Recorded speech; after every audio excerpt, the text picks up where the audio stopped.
Align and Awaken with Mother Earth Rising podcast. Let's rise and heal together with me, Pippa, your Mother Earth healer.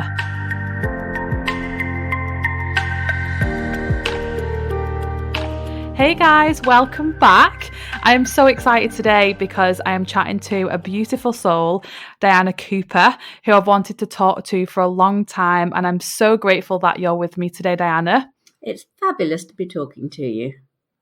So I know the listeners will be so intrigued to learn more about you, your journey, and your connection to unicorns for that matter, because I know I am, because I am so in love with unicorns, and I know a lot of my followers are as well. Unicorns are amazing, and the way they're coming forward now in this great wave to take the whole planet to a higher level is extraordinary. And the time is now. It is, and no better time to tell everyone about your journey. I'm excited to listen as well. So where did this all start for you, and where did you have kind of your spiritual awakening? Well, I came from a background that was very left brain, didn't believe in anything psychic, religious, and was just totally grounded. If you couldn't see it, it didn't exist. That was the background I came from. And then when I was getting divorced, I was totally at rock bottom. I couldn't see a future. I sat in a chair and I said, if there is anything out there, show me. And an angel came in. And it was a beautiful golden being, took me out of my body and showed me my future. And actually showed me standing on a platform with light coming through me and told me I was to be a spiritual teacher. As you can imagine, this was a little bit of a shock for someone who had never had any experience of anything like this before. But I got out of my marriage, I trained to be a hypnotherapist, and I started to be aware of angels around my clients, but I didn't communicate with them or work with them. And then 10 years later, I was just asking for some guidance for the classes I ran, and the angels came back. And this time they said, we want you to tell people about angels. And I said, no way. I'm not going to do that. People think I'm crazy already. And they said, well, who's doing your work? Is it your ego or your higher self? That was a pivotal moment for me. I said, of course. I got out of the bath, put a towel around me, sat on the bed, and 3 angels stood in front of me and gave me all sorts of information, which became the basis for my first angel book. And then I worked with the angels. I dedicated myself to them and wrote books for them, whatever. And then 12 years ago, I was sitting outside on my patio, just typing whatever book I was writing. And I felt this pure white light behind me. And I thought, that's not an angel. What is it? And I realized it was a unicorn. And then they started telepathically to convey to me that they wanted me to write about unicorns and tell people about them. And again, I knew nothing. But this time I waited and the information started to come to me and they downloaded it. That became my first book about unicorns, The Wonder of Unicorns. At that time, the unicorns told me that they were looking for people with a light over their head of service. And then they would connect with those people and give them the qualities they needed to help them with their service work. But 12 years on, things are very, very different. And now they wanted me to write a book called The Magic of Unicorns, because unicorns can heal, they can help in so many ways. They are actually a great, pure white force of light and healing that moves round the universe, and out of it steps what we generally see as pure white horses with a horn of enlightenment coming from their third eye. And these are now stepping through and coming in a great wave across the planet. The wave of merchandising is orchestrated at a spiritual level so that people will see the pictures of the unicorns and automatically think about them. And that is the first point of connection. If you're thinking about something, then you're on that wavelength and it can draw to you, whether it's COVID or a unicorn at a much higher level. And this was drawn to my attention when I was out walking and I saw a child drop his toy from the pram. And the mother picked it up. As she did so, she gave it back to him and said, "Here's your unicorn." And at that moment, there was a great flash of white light that came through and touched them. And I thought, that's how it works. People see it, they're that moment connected, and the unicorns take the opportunity to touch them. And they can give them any qualities that they need. Unicorns can heal, but angels work with the heart. Unicorns work with the desires of the soul, things that make you feel contented, satisfied, or are on your soul pathway. So there are so many, many ways that unicorns can help us. And people see them sometimes as horses, but sometimes as a diamond or a flame of pure white light. Or they can also see them as a different color because they are on the pure white ray. And of course, there are many divine rays. And if the divine wants to draw something different to your attention, the unicorn may appear to you as a different color. So I think that the unicorns that are known as the purest of the pure are incredible beings of light. And it is just such a wonderful thing that they've come in now as we're approaching the new golden age, because they are giving us the boost of energy that we need to jump shift into the higher consciousness that we need by 2032. And that's not very long ahead. The time is moving so fast. Things on the planet are happening so quickly. The old paradigm is collapsing before our very eyes. And the unicorns are now helping to raise the frequency so we bring in something new instead. The new paradigm about love, cooperation, working together, working with nature, honoring nature, knowing that that is the most important thing that is part of where we're going, actually reconnecting with nature again. Wow. I've just been smiling the whole way through, just listening to you. I could listen to you talk for hours, Diana. It's because I see the magic in life. And like you said, unicorns are more than that. I've had the honor of meeting my unicorn guide, and they're just wonderful. They're just all I felt when I was in that meditation meeting Napoleon was just, again, what you said, pure light. I felt so loved. I felt so safe. Yes. And yeah, I was, mine had wings and mine was flying me through the clouds in that Mhm. realm. And I felt so, so content and full of life, full of happiness. And then I channeled that to my physical life here. And that is where I'm constantly feeling that here as well, because I know I've got, constant access to them. So I know anyone listening will be thinking, well, how do I meet my, unicorn guide? So is there anything in particular that they can do apart from reading your books and doing your meditations? Well, doing the meditations, of course, will help them connect really deeply. And as I say, the first thing is to think about them. The minute you think about something, you attract it into your life. But you can attune to them by doing a deep attunement. I've got a Zoom, which is a deep attunement to the unicorns, which is fantastic. But, intention, asking, all these things can help to bring that connection very close.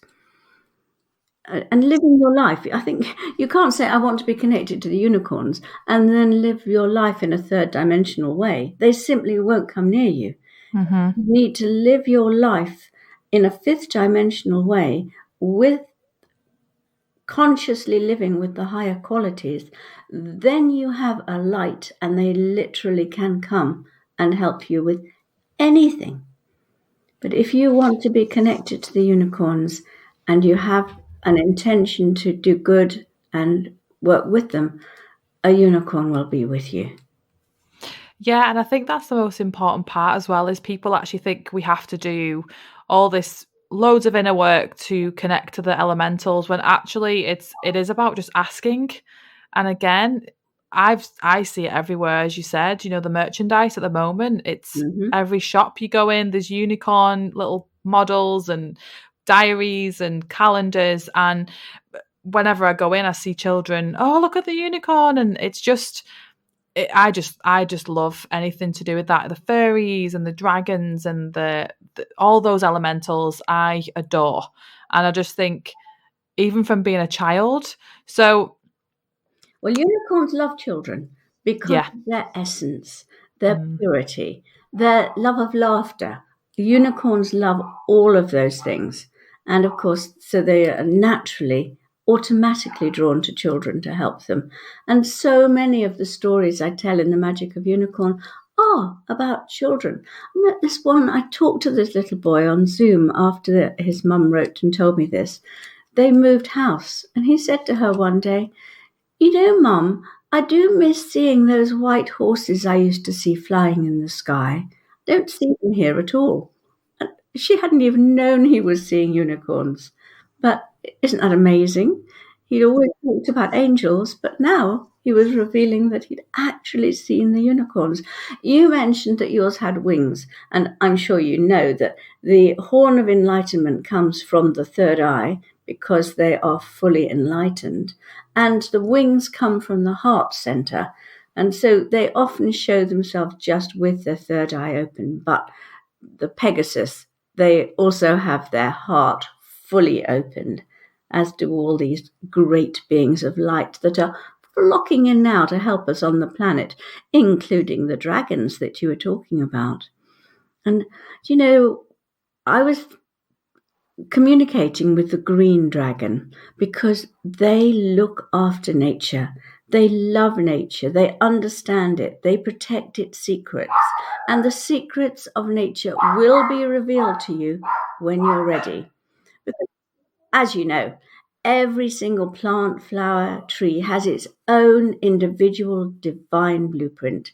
It's linked to the collective plan for the species, but every plant is designed to rebalance a part of our body. So if you have an organ that's slightly out of alignment, the, eating the right plant or using it in a way that's right for you brings your body completely, or brings that organ back into sync, and so your whole body is back in sync.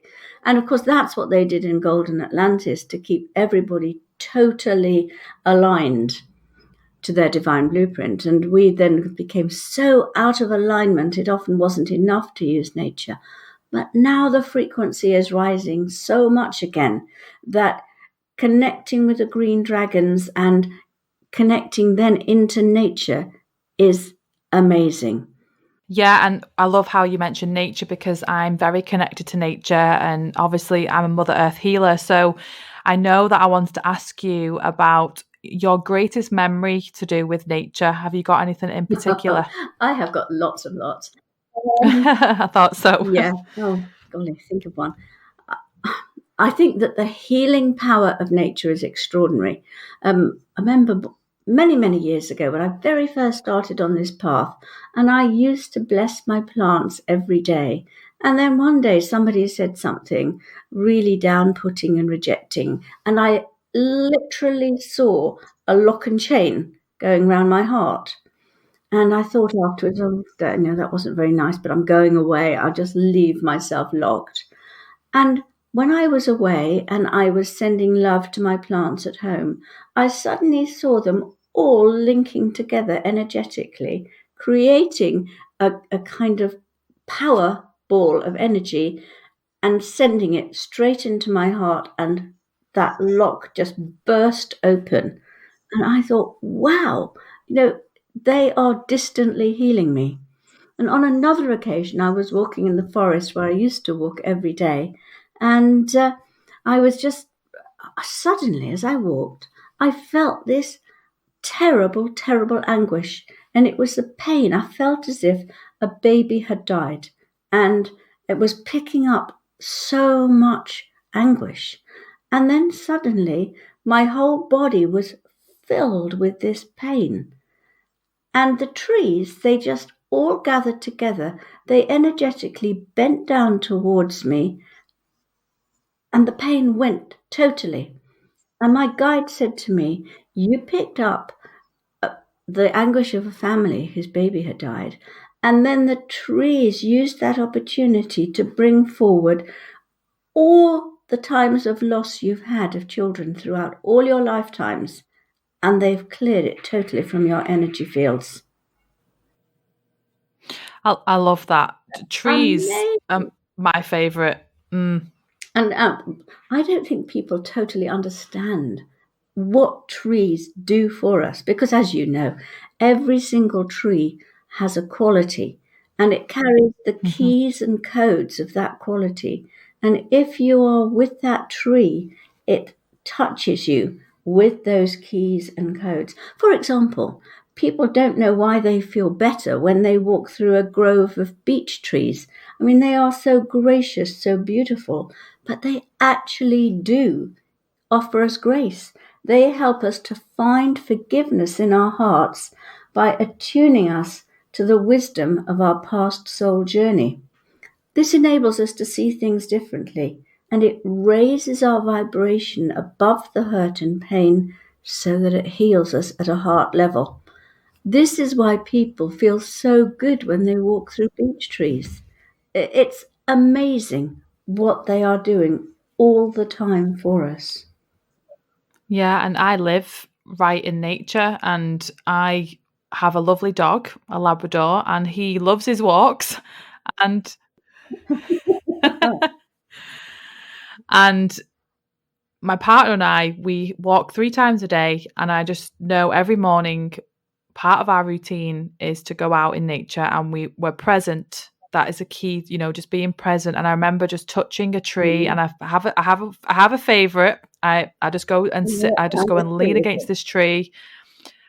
When it's breezy, I sway with the tree, and if I do it now, just like I'm swaying as I'm talking to you, it just makes me feel so So relaxed. what kind of tree is it? So it's a silver Ah, birch tree. right, because they carry an energy that harmony with vulnerability, and this opens your heart. So they are great heart openers. They offer new beginnings, help people to see things in a new way. And they also work with Love that. fertility, and because they're so gracious, they're just beautiful. I love silver birch trees. And I'm surrounded by silver birch, and I Mm, definitely feel that contrast, just being vulnerable, authentic. And again, whenever I'm on my walk, I'm just in awe of all these beautiful different yeah. sizes, different branches, and they're Mhm. all spread around. But this one, I just how strong and tall they are, and they just sway with the winds of change. And again, every single tree has a different quality, and I want to really, really look into that as well, because my partner is very into like forest bathing, and he likes to hug the trees, and Absolutely. he builds a relationship with them, which I think's Mm. beautiful. I wish everybody would do this. I remember I was out walking once and I saw this oak tree and it looked really, really dispirited. And so I asked it what it needed, and it just needed to be acknowledged. And I gave it a hug and told it how much we did appreciate it. And I did this for a few days, and that tree looked so different. I'll tell you another story. Again, I was walking in the forest, and I was walking with a friend who was not really on this wavelength. But this fairy came up to me and tugged at me and said, "We want to give you a message." And I said, "Not now." The fairy was insistent. So in the end, I said to my friend, "Look, I've got a fairy here, and she's got a message. She wants me to do something." And this lady, she stood back. She said, "Okay, that's fine." And the fairy said, "I need you to bring the violet flame down through this tree." It was a fir tree in front of us. And so I did that, closed my eyes, brought it right down through the roots, saw it going through the roots, going through all the roots of all the trees in that part of the forest and doing its work. And afterwards, my guide said to me, "That was your friend was with you because she needed that violet flame as well. But it's done a huge amount of good for the trees in that part of the forest, and then through the root system, they send it to the trees around the whole world." And since then, when I go out, I just bring the violet flame or the gold and silver violet flame, the Mahatma energy, the Christ light, any energy that feels right through a tree into its roots, and sense or watch it spreading everywhere in the area. And if enough people did this, we would change things. Nature would be able to regenerate in a way that would be amazing. I was looking at one of my books about animals, and the Archangel Guide to the Animal World, because I knew you were going to ask me about nature. And so I just looked up chestnut trees because, of course, chestnut trees have been losing their leaves. They've had this moth attacking them. And the horse chestnut is about qualities of playfulness. That's why they have conkers. They encourage light-heartedness and innocence.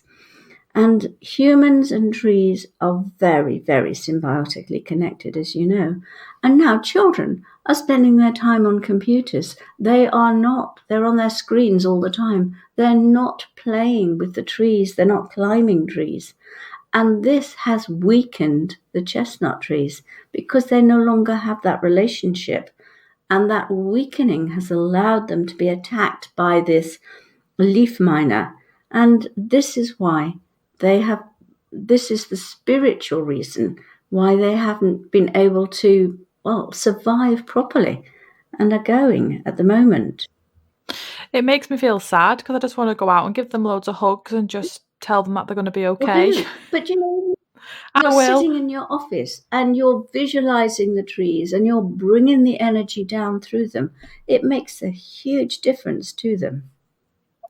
Yes, and I want to just touch on what I've just been channeling a lot of this week because I've been focusing on trees a lot and seeds as well. My last episode was about planting seeds in your own life, and I just wanted to make a point to the listeners that the trees and you and every living thing, and you'll know this, Diana, we're all connected by the same energy. So when you're actually giving is the word to these trees, you're actually receiving it as Yes. well, and it's benefiting both of you. So again, it's giving to every part of life, and that's what I really want to help people understand is that being out in nature has that connection, and it's just reconnecting every day, and that tree will send you so much gratitude, and even the plant and the grass and the animals. I feed the birds every day, my ducks that I have where on my canal where I live.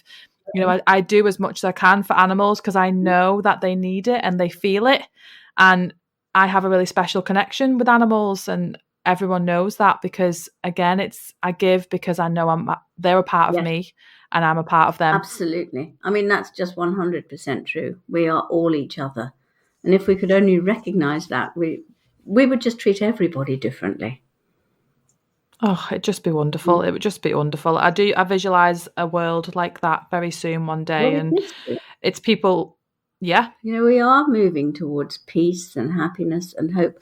I mean, I don't know if you've seen it, but I've put out the pilot for a documentary about unicorns. It's on my YouTube channel, and I've interviewed various people who have seen the unicorns, and every case, the message the unicorn has been hope. We are moving into something so much better. Everything is going to be all right. And I just think that is so powerful. Mm. It is, and it's moving from despair to hope because at the minute there's a lot of souls in despair, Yeah.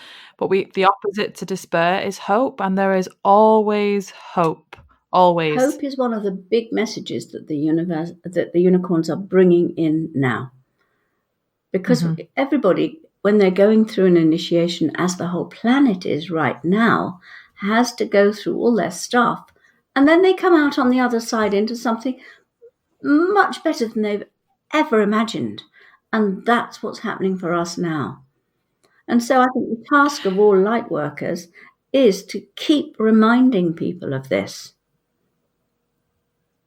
Yes, it is. And it's again, it's the spreading of the energy and the word because we have to keep it's setting the example as well. You know, if Chris and I are out on walks, my partner, people watch us and we're like, yep, well, this is what we do because we love doing this and because it's part of our daily practice and we love it. But I wanted to ask you, Diana, because I love asking people the same, obviously, their questions because every answer is different. Have you any tips for the listeners on how they can heal themselves with nature, physically, emotionally, or spiritually? Wow. I think the main thing to do is connect with nature, even if it's only touching a leaf, because every single thing we need for our health and well-being is found in nature. And when you start to make that connection, it gets bigger and bigger. And we can make a difference to nature, but nature supports us, heals us, makes a huge difference to us.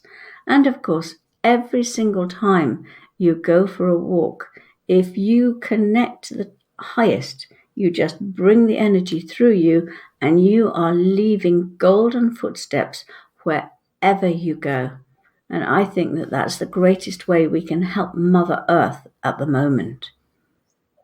Yeah, that's amazing because I was about to ask you about what can we do to help Mother Earth rise, and I think again it's that connection to Mother Earth herself because she needs that, you know, and we need that as much as she does. And I just believe when we heal ourselves, we heal the world, and Yeah, you know so do I.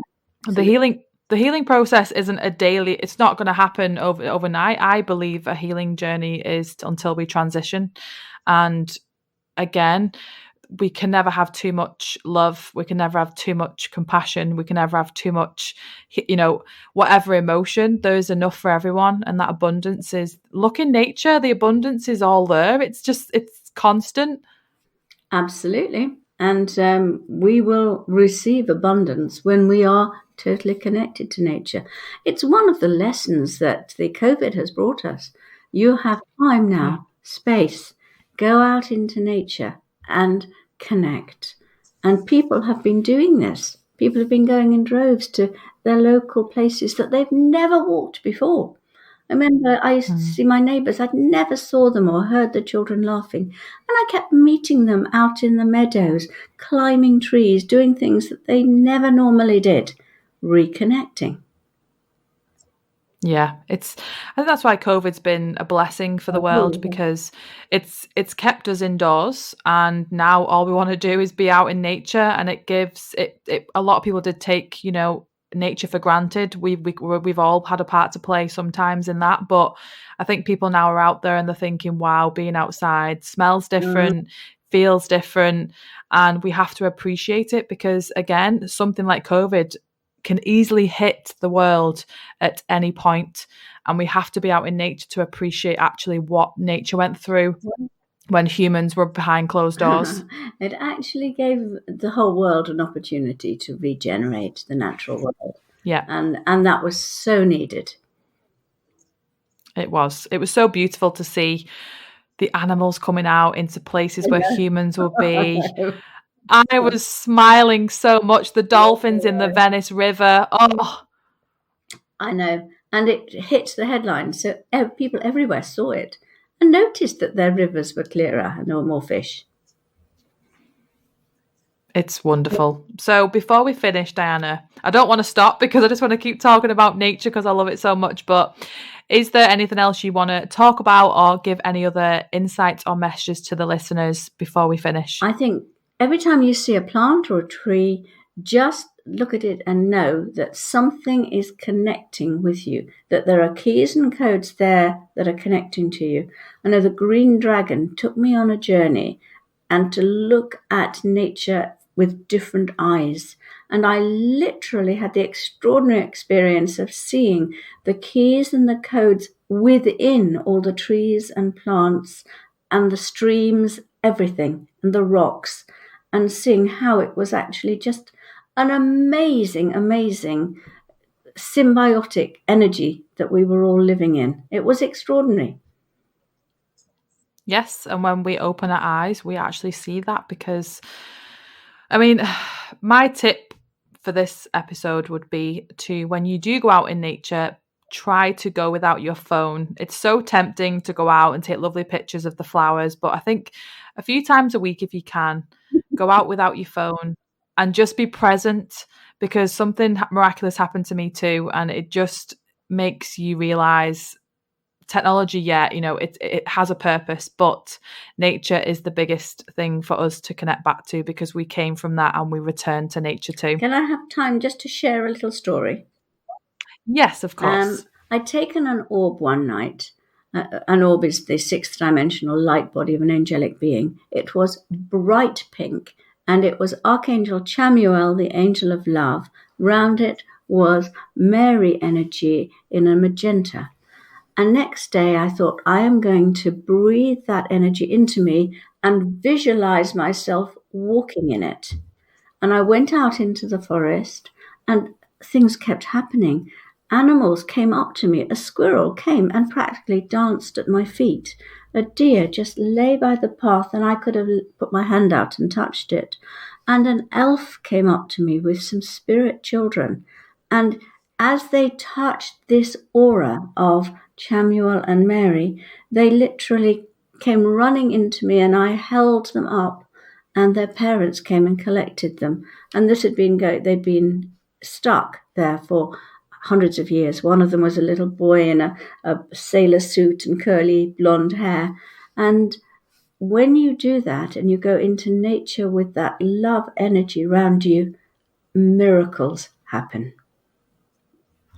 It does. That warms my heart, because I've had similar things happen. It's just that I think when you are connected to nature, animals see that and they recognize that, and they know that one there, she's connected to me and I'm connected to her, and they know that you're present and you're ready for that connection. And all it takes is a choice, guys. So all you have to do now, listening to this, is head out into nature.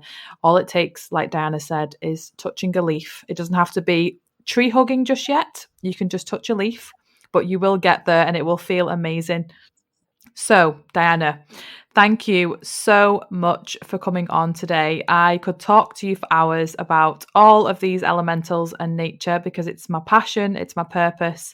But before we finish, just let the listeners know about where they can find your books and where they can find you on social media.